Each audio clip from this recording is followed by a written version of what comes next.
All righty, here we are at the Noble Conference in New Orleans, and this is 2024.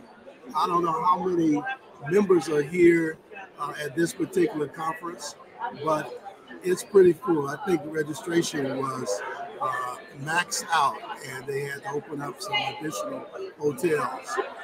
But I thank Mr. Emmett McCord being here with me.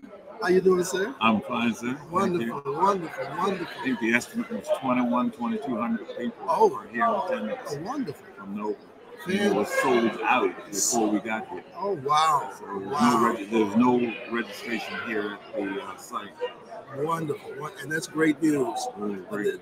Members are coming from all over the country, I understand, to be here. Officers, chiefs, retired. There may have been some from the Caribbean as well. Oh, is that right? We have officers. We have chapters around the country, around the world. Okay. But I know in the Caribbean there are some chapters. Fantastic. Well, we're going to talk about Noble because you may not know about Noble. That's the National Association of Black Law Enforcement Executives. And this organization I've been a member of for 2 years now. But I wanted to have this interview to talk about Noble and what Noble has been involved in and how it's affected your background. I know that you're retired now, but that means you spent many years doing some things that you're going to share with our audience and with our listeners. So, Mr. McCord, Emmett, my given name, we have the same name. Yes. Spelled correctly, 2 E's, 2 M's, 2 T's. That's correct. That's correct. That's right. There it is, right there. There it is. You can't get around that.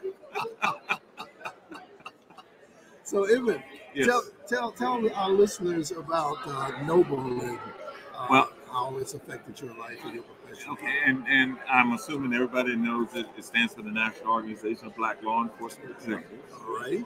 It's been in existence for a very long time. I think we're coming close to our 50th anniversary in a couple of years or a year. For me, I've been a member of Noble. I'm aging myself now. I'm realizing I'm 71. I've been a member of Noble, I think, since my 30s. Wow. Since I was 30, so I've been a member of Noble now for about 40 years. I've been associated with Noble. That's wonderful. That's wonderful. Came in as a young agent, a young special agent in the government, law enforcement, when I'm talking about special agent. Mm-hmm. And it was an organization of black law enforcement folks. Mm-hmm. Noble what year was that? You. Well, I'm 74. Back in the 70s. I'm 74. So let's go back. We go back in the 70s. I graduated Northeastern University in 75. Okay. And I started with the IRS back in 75, 76. Okay. During that period, I moved from being a revenue agent to being a special agent, which is the criminal side of working at the Internal Revenue Service. Okay. And it was during that period of time that I came to know folks who were involved in Noble. And for me, Noble has been a great law enforcement agency that has other folks of color, look like me, who are brothers and sisters and a family. And perhaps one of the greatest benefits that I personally have received from Noble was the networking of friendship and camaraderie, meeting other seniors, other folks who are in law enforcement who are going and living the experiences that I was having being black in the government. Number one, being black in the government, period. Right. And then being black and in law enforcement in the government also was an experience. Yes, I can imagine. And so I when I first came on board, even at the IRS and later in the criminal division of the IRS, I was like the owner of one. or one of two. Right. Very few black folks. During that early stage back in the 70s, there was all these efforts to recruit minorities or recruit black folks qualified. I want to say none of this DEI crap. The issues back, the real issues were simply no opportunities were being made available to qualified folks of color, period. Because you weren't wanted. Right. And thank God for the efforts of during that time, the Johnson administration, whatever, they passed all the rules that made these agencies make an effort to go out and recruit qualified folks for these jobs. So no one should feel inferior about their experiences and about the fact that they're qualified to be here. I want you to know that I started on the bottom level of government. I came in as a co-op student grade 4. Is that right? And I rose to be the head of the agency when I left. Congratulations. I remember senior executive service. All right. And when I left, I went from being a revenue agent with the Internal Revenue Service to being a special agent with the Criminal Investigation Service. So I conducted, I did civil audits as well as criminal investigations. So that was my background. And then I left the IRS and went over to the Department of Defense. Back in the day, if you recall, they used to talk about these $500 toilet seats or all that stuff was going on. Well, during that period, well, I'm not going to name it. I'm sorry, I used to work for that company. So you know some of the dastardly deeds that were on. So they started the Inspector General's office for the specific purpose of conducting criminal investigations to basically conduct fraud investigations, criminal investigations, dealing with fraud, waste, and abuse in government contracts. That was new, wasn't it? It was new. Yeah. And I left the IRS during the time that the director at the Criminal Investigation Division of the IRS, Brian Brew, had left and was at DOD, Defense Criminal Investigative Service. And a lot of us had grown to know him over the years, and there was a need for folks who had accounting background. I should also tell you, my master's is in tax law, but my undergraduate degree is in accounting, and I dealt with fraud, and then I learned contract fraud. And even though everything boils down to false claims, false statements, the way that it's done, you have to understand how to gather it and then how to present it. And as a special agent of the IRS in the criminal division especially, you were taught and we learned how to present cases to the attorney's office. And so we were recruited and we had the skill set to go in and conduct these kinds of investigations in the IG. So that's how I got started there. I think I was a grade, that's another thing, even with the IRS, you never got promoted but so far. And so you had to leave the agency to get a 13 to get promoted, basically. Are you ready for a long history? Well, I was going, I wanted you to go ahead and talk wherever your heart was taking you, and you did. Yeah. So what I want to ask you now is, because what you just talked about really was the ascension or dissension from either up to opportunities or down from prejudice where we couldn't get the opportunities. You couldn't get the opportunity. You went through the process. I went through the process. And listen, I'm blessed. And that's where Noble comes into play. Yeah. I had a chance, once I first came to Noble, to get to meet generals who were in the military, who were part of black generals. General Hollister, General Camarader, I don't pronounce the name right. to see them and see how they carry themselves.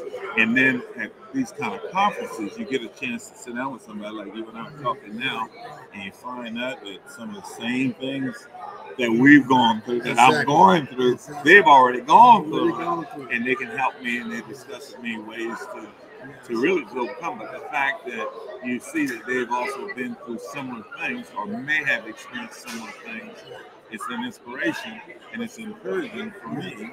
And then and then I look at other managers. Hubert Bell was a great idol. Their camaraderie is, I'll name them as we keep going, but there are many people that I got a chance to meet while at Noble.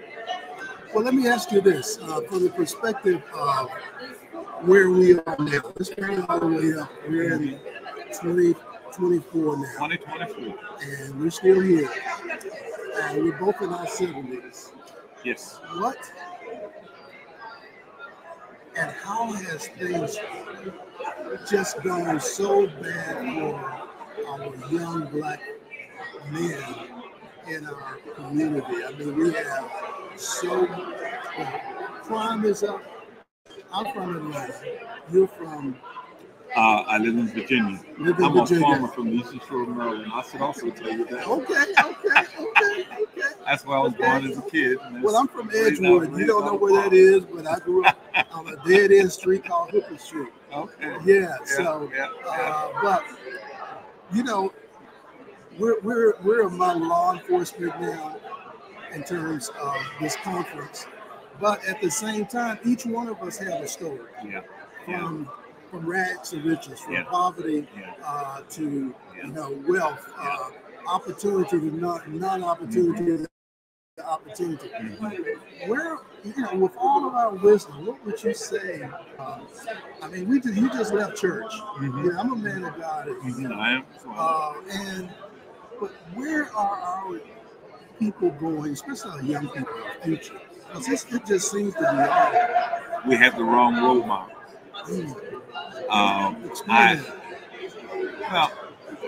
Listen, the folks who control the media, I don't know if you know about the Hebrew boys.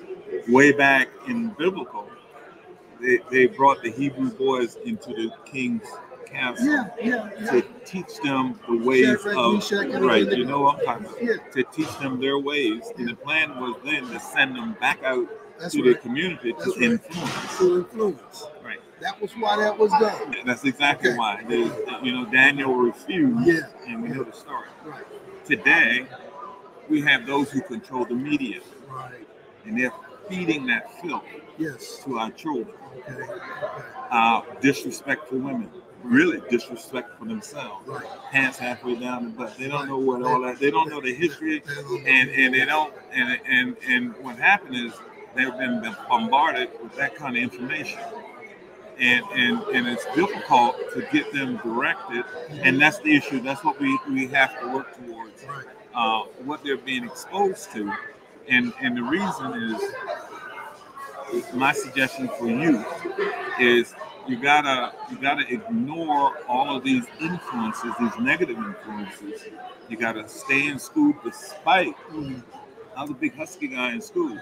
I'm blessed to be where I'm at because they gave me a hard time even when I was in high school, 9th grade, 8th grade. In fact, I was around during the first year of integration. So I went from a predominantly black school on the Eastern Shore of Maryland to an integrated school, Bennett, back in I want to say 67, 68, that time frame. I graduated from high school in 68.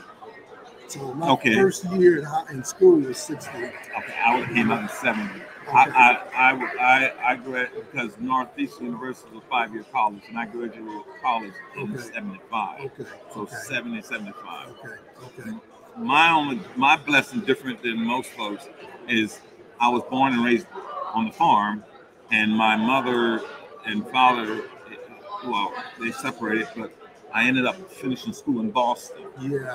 And everybody, but in the school in the South, there was it was almost as if they were waiting for an opportunity to put you in trouble, get you in trouble, Right. and kick you out, regardless how slight the infraction. Right. And I was a big husky guy, and it was hard for me to tolerate people bothering me because I would always fight. Right. But the teachers, the few black teachers that had made it through the transition, they watched me and encouraged me.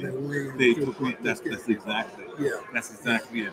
Yeah. And we need more of that today. And we need to encourage our young black men and women how they comport themselves and how they move forward, and not be influenced by all this. Well, you know, I've worked with the school system in my area as a consultant, and I'm on a lot of boards, and a lot of the focus is on trying to reach our young people at an early age. But at the same time, there are so many deprived children from having food every day, having security at home, incest, brutality, the mental issues on our stress on our young people now is way beyond what you and I had to deal with. I mean, at least, you know, I think that you're right there. We need to turn back to helping the young people who are just starting out. And I'm talking about those who are in elementary school, not high school. That's a little too late right now. If they're on the wrong track, they won't. You can't tell them nothing. You know, but those who are the youngest, who can, and they can talk, they're smart, they're learning this AI, they're learning about computers, but they are not learning about who they are, the wealth or the worth that they have, and their love and worth. And that's so important, but it's missing in our community.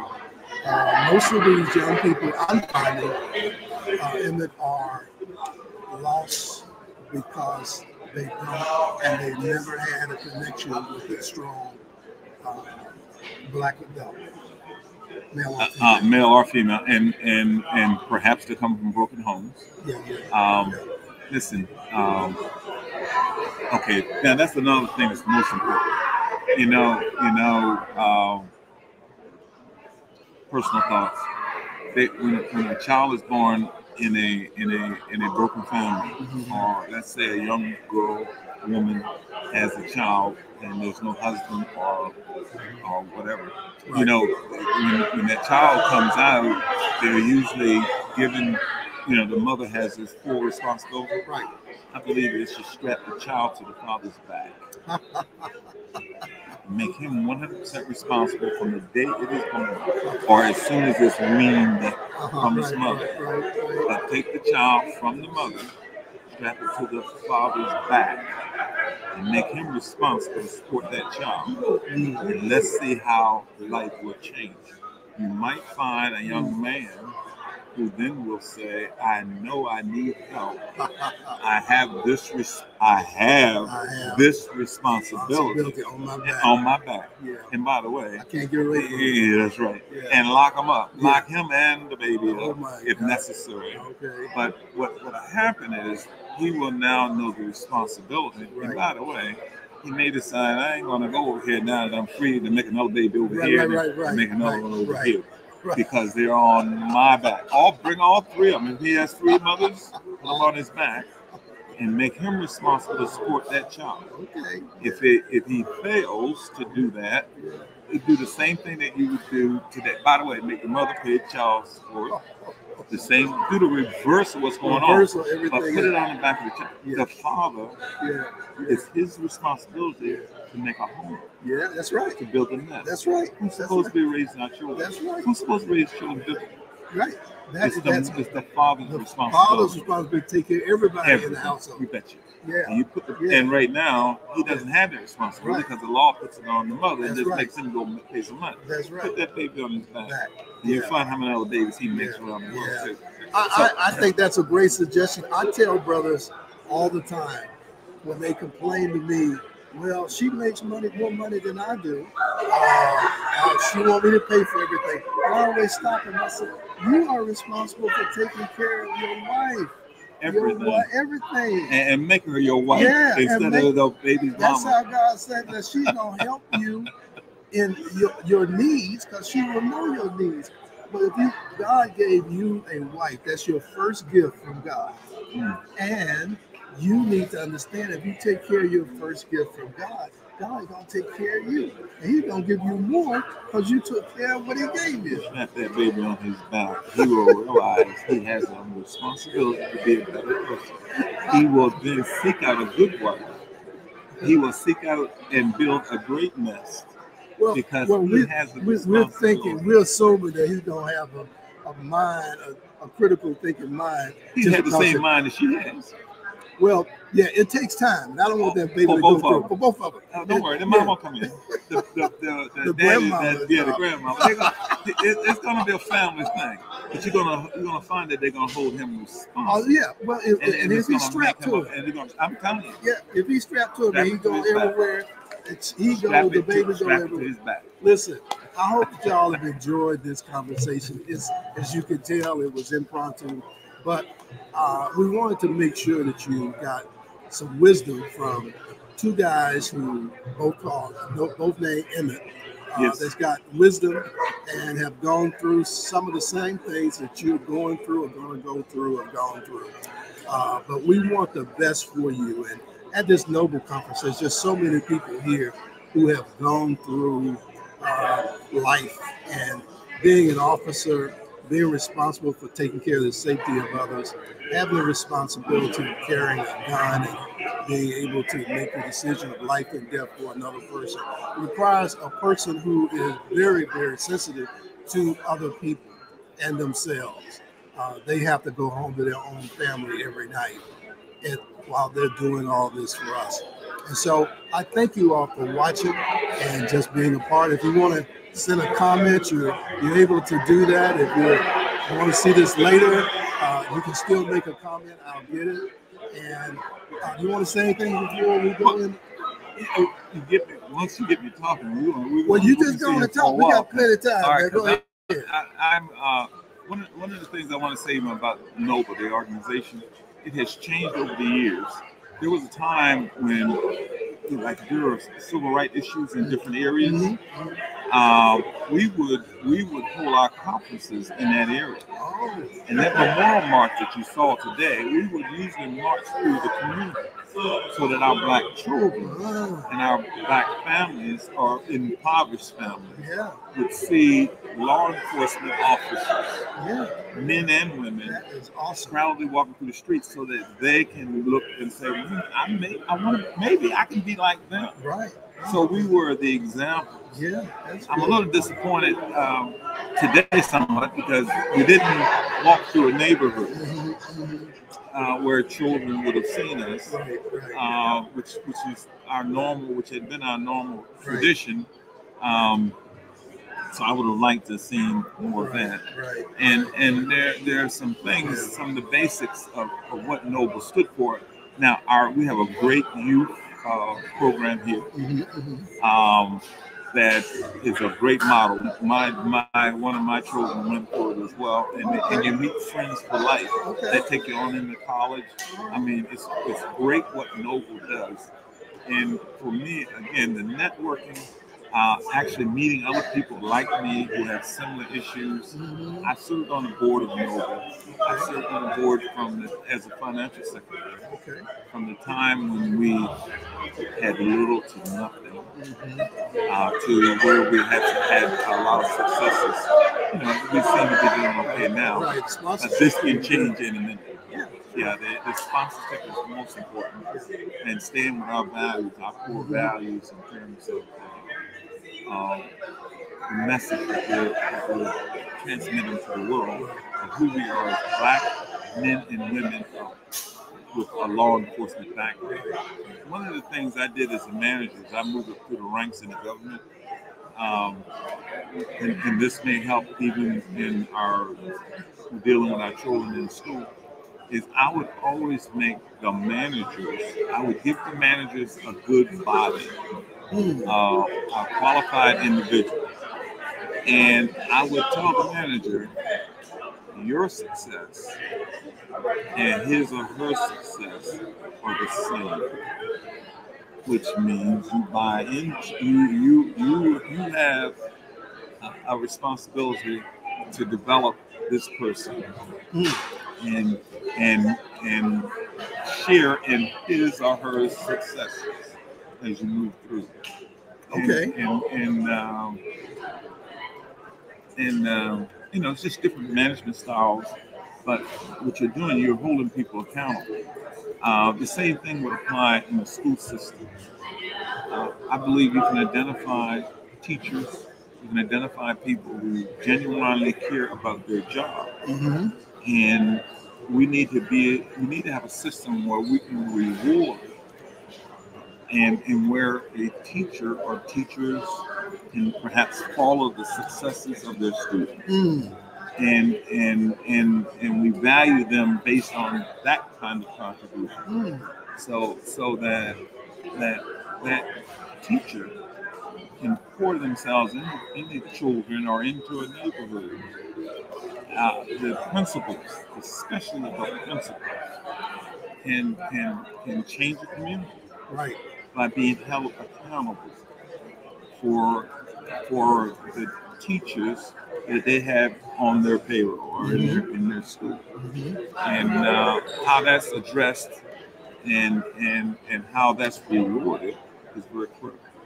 And I think that would help these neighborhoods. You have teachers, you may have principals, PhDs who come into a neighborhood to collect a paycheck. Oh yeah, and then leave. You see, because they have no they have no skin. They don't care. Right. Okay, they just present something and leave. But if you make them accountable, and if you test them and hold them accountable, someone with a PhD ought to know how to teach children or design programs to teach children. Yeah, absolutely. I think that we are responsible as the elders now, because there were elders when we were the babies or the young people who helped us. It wasn't many, but it was always one or two, 3 or 4, because they were connected in the community. Yeah. I know it was that way for me, and I'm sure it was that way for you. Oh yeah. I'm watching you, baby. What you need anything? Don't do that. Your daddy gonna whip your butt when you get home. Your mama. Right. We had an elderly lady in our community. She would always ask the question, "Are you the one? Are you the one? Are you the next scientist? Oh, okay. Are you the next one that's going to invent this cure? Okay. So are you the one?" Okay. She would always be encouraging that way. Wow. And that's resonated with us coming out of Tipton, Maryland, which is where I was raised as a kid. Yeah. But that's the kind of wholesomeness in the environment that I grew in as a child. Yeah. Well, that's interesting because we both grew up among good elders in our community. Didn't have a lot of money. Didn't have a lot of them didn't have a lot of education. But they knew that there was a life better. They knew the value of education. Right. That was more than having a good education. And they wanted you to have that. You had to have it. That's right. To get up out of here, you're going to have to go. That's right. They push you. So, I could tell you that, all of my siblings and I went to Catholic school. My parents struggled a long time because of that. And I can tell you that I had to ride the bus, city bus, as in first grade. I was the only kid on the bus, sitting in the back with the rest of the black folks. My Lord. Yeah. And I sat in the same seat by the window My mama told me don't talk to nobody. And all the black folks watched after me and make sure nobody bothered me. But I didn't talk to them. That's right. You know, but my mama told me don't talk to nobody. And when she told me something, I did that. That's right. You know, and I went through my first year, first grade, doing that. Wow. You know. And my mother's good friend would walk me to the bus stop and put me on the bus every morning. You know? But trials and tribulations like that opened me up to realize that there was a world outside of my world. And so I was curious as to what else was out there. You know, when I got on this bus, I didn't even know there was a bus out there. Here I am getting on the bus. Yeah, you know? yeah. So I mean, I've been bused all my life. I mean, we were down in the farm, so they had to bus us to Salisbury, and they bused us to black school. And like I said, first year of integration, I think was, oh my goodness. Okay, 75 is when I graduated, 70, so I'm going to go back to about 67, 65, 67, on the Eastern Shore of Maryland. 150 miles from Washington, D.C. Wow. It was the first year of integration for me. Wow, yeah. And it was rough. It was rough. What I was doing in the 8th grade, 7th grade, the white students had already had it. Yeah. So when I was learning algebra for the first time, they already had it already. Yeah. You know, but they were stuck in class with me, and so those are just some of the examples of some of the things we all had to go through. And there's bullying, but I never had a problem with that. I had problems with there was bullying. They were big, but see, what for me it was temptation because I wasn't afraid. My issue was striking them because if I done that, I'm the one that's going to be expelled, not them. See? Same here. It was my little brother who they beat up and started fights with, not with me. You know, so that was the reason. They may have wanted to have the fight with me, but he was smaller, so they picked on him. You know, but he was the meanest. He was a little feisty guy, you know? And he knew you had his back. Oh yeah, but you know, the fight will be over by the time I got there. They just got one lick in, and it was one that hit him. Then they run. We understand. Oh Lordy, you want to share anything else before we go? No. My management style, I learned the Socratic method of management. Okay.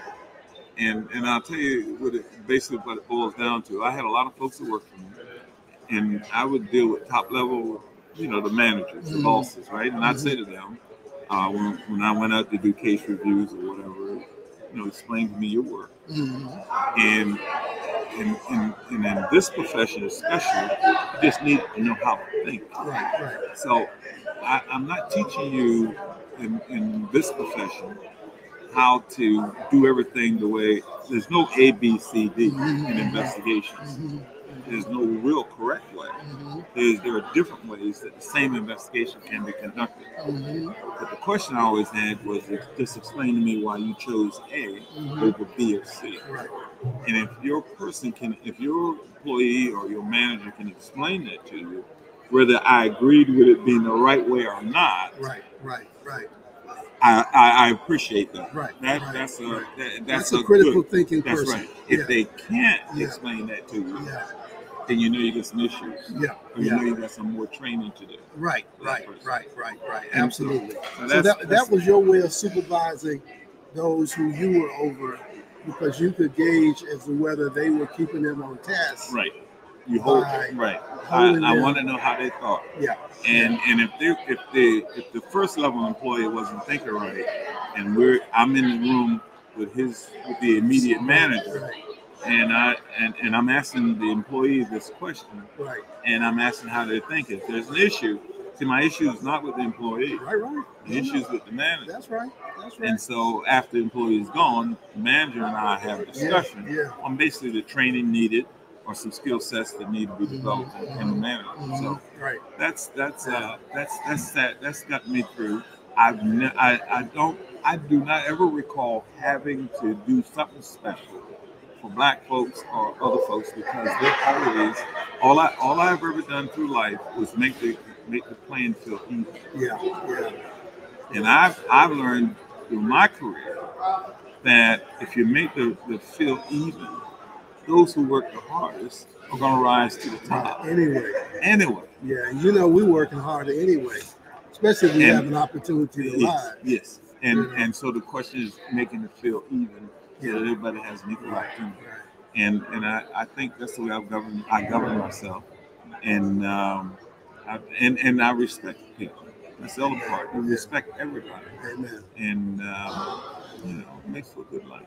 Well, Mr. Emmett Dashell, listen, it's been a pleasure. Thank you for being our first guest here at the Noble Conference in New Orleans. All right. Thank you. We've had a great time. I hope you've enjoyed the show. I have. Oh, you're talking to them. I'm talking to them. Well, I've had a good time being on the show. All right. Now, if you want to get back to me, you see my number. You'll see it when you look at it. I don't care if it's next week, next month, or tomorrow. And if you want to get back and share some information with me, you'll be able to do that. So thank you for listening. I hope you enjoyed it. I certainly did. And thank you for being here. Thanks a lot. All right. God bless y'all. All right.